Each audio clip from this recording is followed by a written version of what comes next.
Bonjour, les ECE vous d'angoisse vous donnent des insomnies. Voici quelques conseils qui vont vous aider à réussir votre épreuve. Démonstration. Je vous propose de travailler sur un thème, contraste entre les continents et les océans, et plus précisément de travailler sur les sujets proposés par Géraldine Bridon du lycée Sainte-Marie de la Bastide à Bordeaux. Sujets qui sont disponibles sur le site académique de Bordeaux, dont je me propose de vous décrypter les sujets et de vous les commenter. Démonstration. Premier type de sujet. Sujet de type élaboration de stratégie. Qu'est-ce qu'on attend de vous? On attend de vous dans cette partie spécifique que vous expliquiez comment des différences de densité peuvent expliquer des différences d'altitude ou les différences d'altitude entre continents et océans.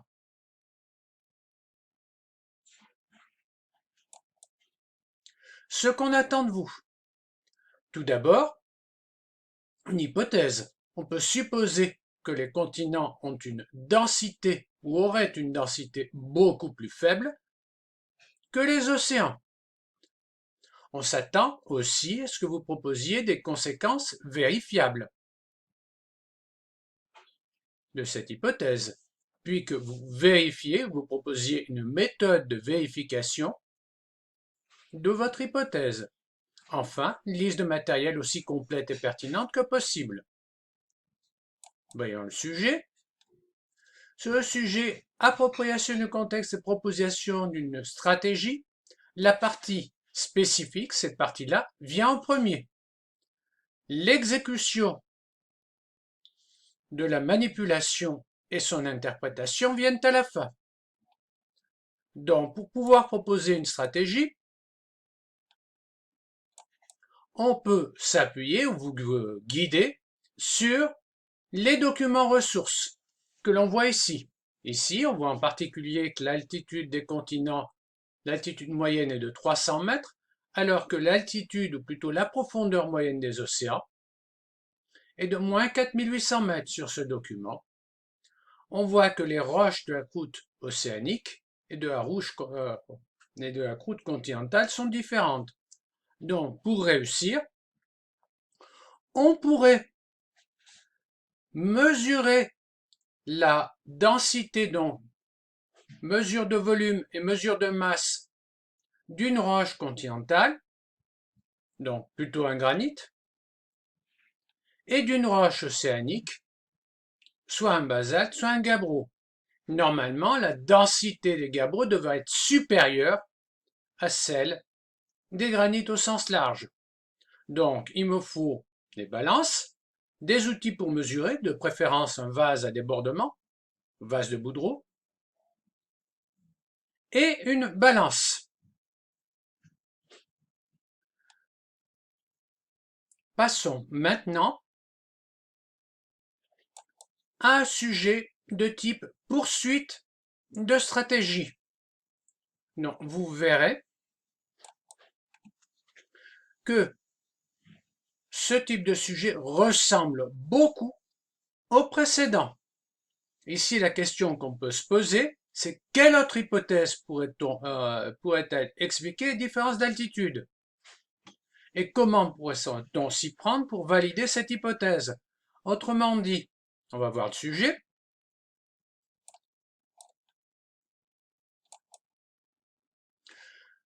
La stratégie est proposée dès le départ.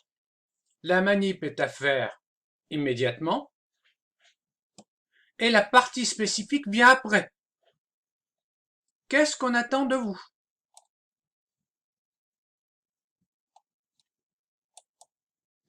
Une hypothèse, là encore, pour expliquer les différences d'altitude, mais qui soit en rapport avec le document ressource.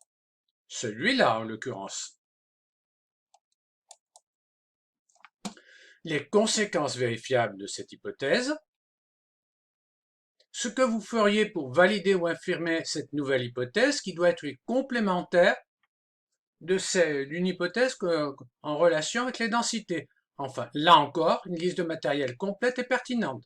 Vous mettre en œuvre votre protocole d'observation. Donc là, sur le document poursuite de stratégie ou ressources complémentaires, on voit des roches de composition minéralogique différentes et de composition chimique différentes. Donc, on pourrait observer des roches de type basalte et gabbro au microscope et granit au microscope, utiliser une fiche pour déterminer leurs minéraux, et on peut s'attendre en conséquence à trouver des minéraux différents ou bien des éléments chimiques dans des proportions différentes. Donc, il me faut microscope, la masse et éventuellement un tableau de composition chimique. Donc, vous voyez que le résultat ou la stratégie est quand même très voisine.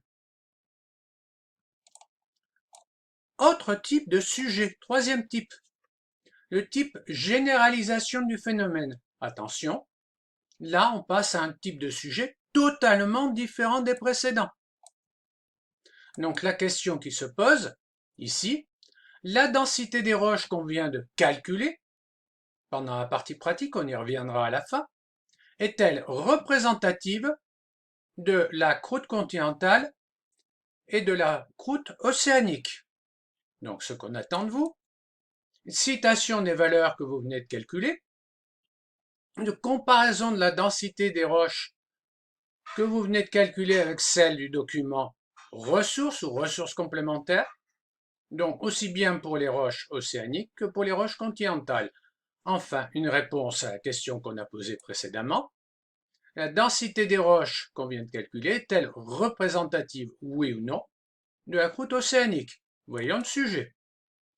La stratégie est une nouvelle fois donnée.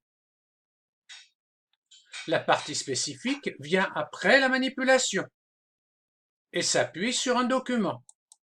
Donc, en principe, avec les mesures que vous avez faites, vous avez obtenu une densité pour le granit d'environ 2,39, 2,4.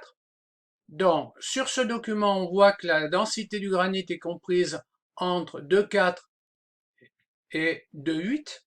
Donc là, il y a une compatibilité. Pour le basalte, vous avez en principe obtenu une densité de l'ordre de 2,9. Là aussi, il va falloir citer les intervalles de mesure. Donc, pour le basalte, la densité est comprise entre 2,7 ou 2,75 et 3,1. Donc, la densité mesurée est compatible avec celle des autres roches, à l'exception des péridotites. Donc là, on peut avoir un doute. Pour lever le doute, il faudrait avoir des mesures de densité d'autres roches océaniques ou faire de nouvelles mesures. On revient. Donc là, les mesures semblent généralisables à l'ensemble des roches de la croûte. Type de sujet suivant. Dans le type de sujet suivant, c'est le type validation du modèle. Là, le modèle, c'est le modèle de densité. Donc la question qu'on se pose ici, les mesures réalisées valident-elles oui ou non l'hypothèse suivante? Différence de densité entre roches océaniques et roches continentales serait suffisante pour expliquer les différences d'altitude. Donc ce qu'on attend de vous. Même chose, quand vous avez des valeurs, il faut les citer. Quand il y a des unités, il faut les citer. Pour les densités, il n'y a pas d'unité. Comparer ou mettre en relation ces valeurs avec celles de la ressource que l'on va voir dans un instant. Enfin, valider ou infirmer ou avoir des doutes quant à l'hypothèse. Voyons le document ici.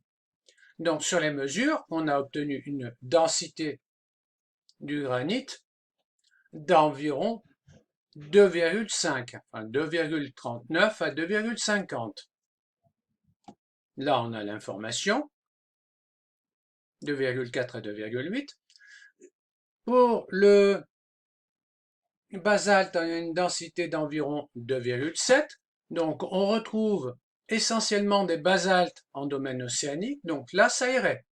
Par contre, en domaine continental, ce que l'on voit ici, c'est que la densité des roches sédimentaires et des roches métamorphiques, à l'exception des gneiss, n'est pas citée. On peut donc avoir un doute. Pour valider l'hypothèse, il faudrait donc disposer des densités d'autres roches métamorphiques, comme par exemple les micaschistes. Donc là, on peut avoir un doute.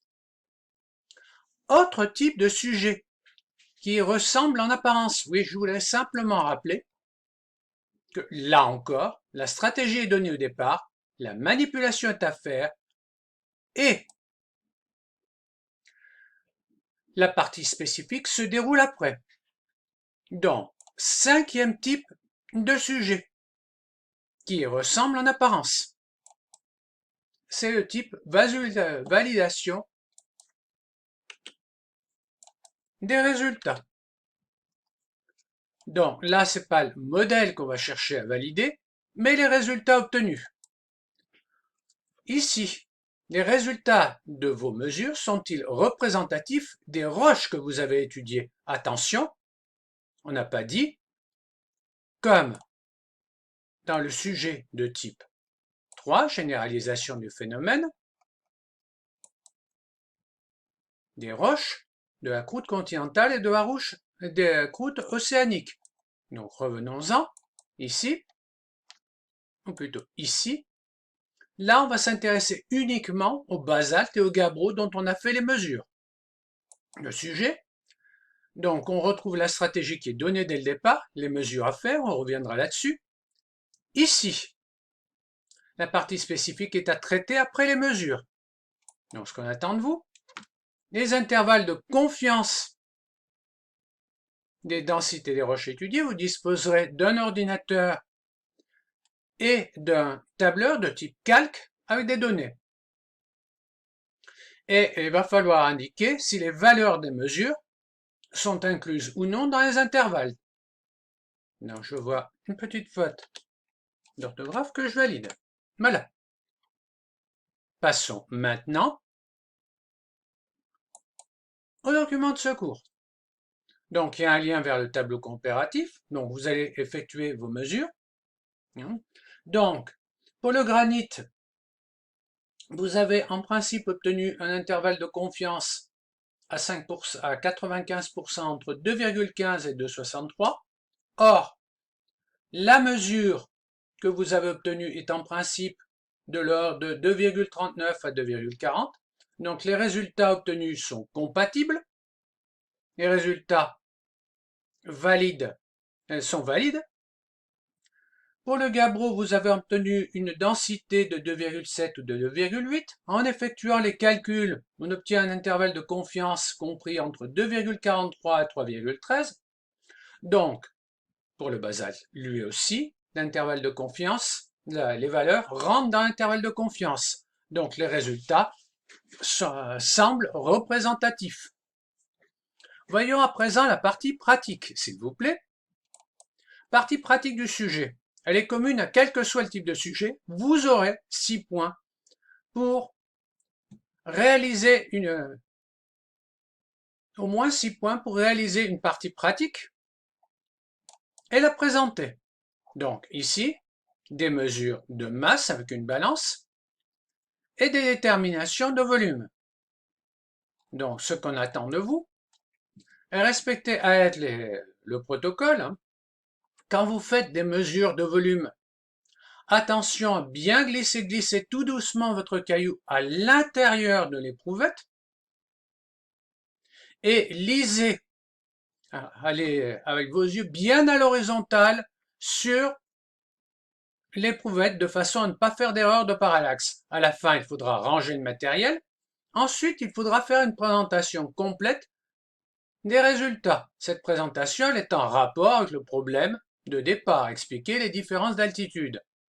Enfin, quand vous faites une figure, vous avez le choix de la figure, mais vous devez toujours respecter des légendes et il y a toujours un titre. J'espère que ceci vous a aidé. À bientôt. Merci.